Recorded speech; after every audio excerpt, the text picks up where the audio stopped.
இந்த இஸ்ரவேல் ஜனங்கள் என்ன பண்றாங்கன்னா துரோகம் பண்றாங்க. விக்கிர ஆராதனைகளை போய் அவங்க கர்த்தருக்கு விரோதமா செஞ்சு பாவம் செஞ்சுறாங்க. கர்த்தர்களை வெறுக்கிறார் அவங்கள. ஏன்னா அது ஒரு பெரிய பாவம் இல்லையா, ஒருவருக்கு ஒரு விரோதமாய் துரோகம் பண்றது. ஆனா இப்ப என்ன நடக்குது அப்படின்னா, இஸ்ரவேல் ஜனங்கள் கர்த்தருக்கு விரோதமாய் பாவம் செஞ்சு போயிட்டாங்க. போனா பெரிய சாபம், பெரிய அடி விழுந்துருது. கர்த்தரை விட்டு விலகி இருக்கிறனால அந்நியர்கள் உள்ள வந்துடுறாங்க, பாபிலோனுக்கு சிறைப்படுத்திடுறாங்க. இப்படி நடக்குது, எல்லாம் இழந்துட்டாங்க. இப்போ ஆண்டு கேட்குறாரு, உனக்கு எப்படி நான் ஆசீர்வாதம் கொடுப்பேன், உன்னை எப்படி நான் ஆசீர்வதிப்பேன், உன்னை எப்படி நான் என்னுடைய எவ்வளோ நான் சொல்ல முடியும்? சொல்ல வாய்ப்பே இல்லை. ஏன்னா என்ன பண்ணிட்ட, நீ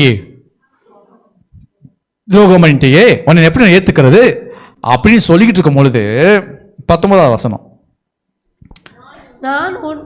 நான் உன்னை பிள்ளைகளின் வரிசையிலே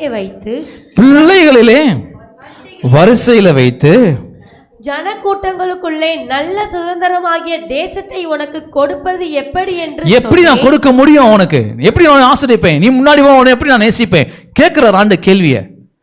இப்போ நிச்சயமா நம்மளால தான் ஒரு கில்ட்டிக்குள்ள வந்துடும்ல. ஏன்னா ஆண்டு வேண்டான்ற, உன்னை நான் பிள்ளைன்னு சொல்ல முடியாது, உன்னை மனைவி சொல்ல முடியாது, என்ன துரோகம்ட்டேன்னு சொல்றாரு.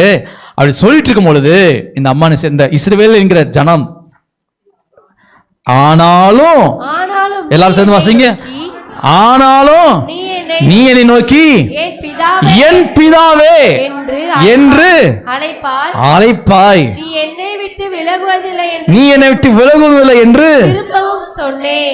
What a wonderful love!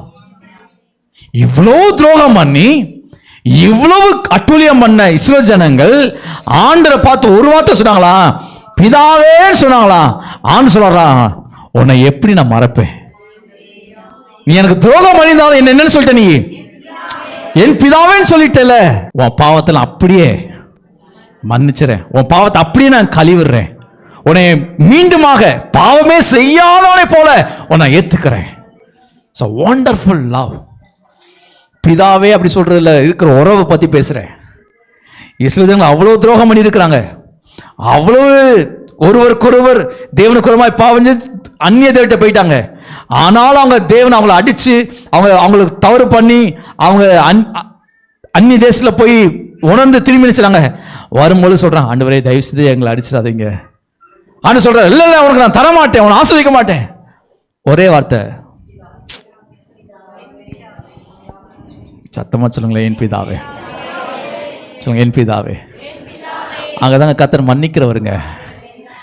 அந்த ரங்கத்தில் போய், அப்பா டாடி என்னை மன்னிச்சிருங்கப்பா, அப்பா நான் என்னை மன்னிச்சிருங்கப்பா, என்னை ஏற்றுக்குங்கப்பா, உங்கள் பிள்ளைப்பா அப்படின்னு சொன்னால் ஆண்டவர் வைரகத்தை கட்டிருக்க மாட்டார். அவர் அதுக்கு மேலே ஒட்டஞ்சி அப்படியே வந்து மகளே மகனேன்றவர்.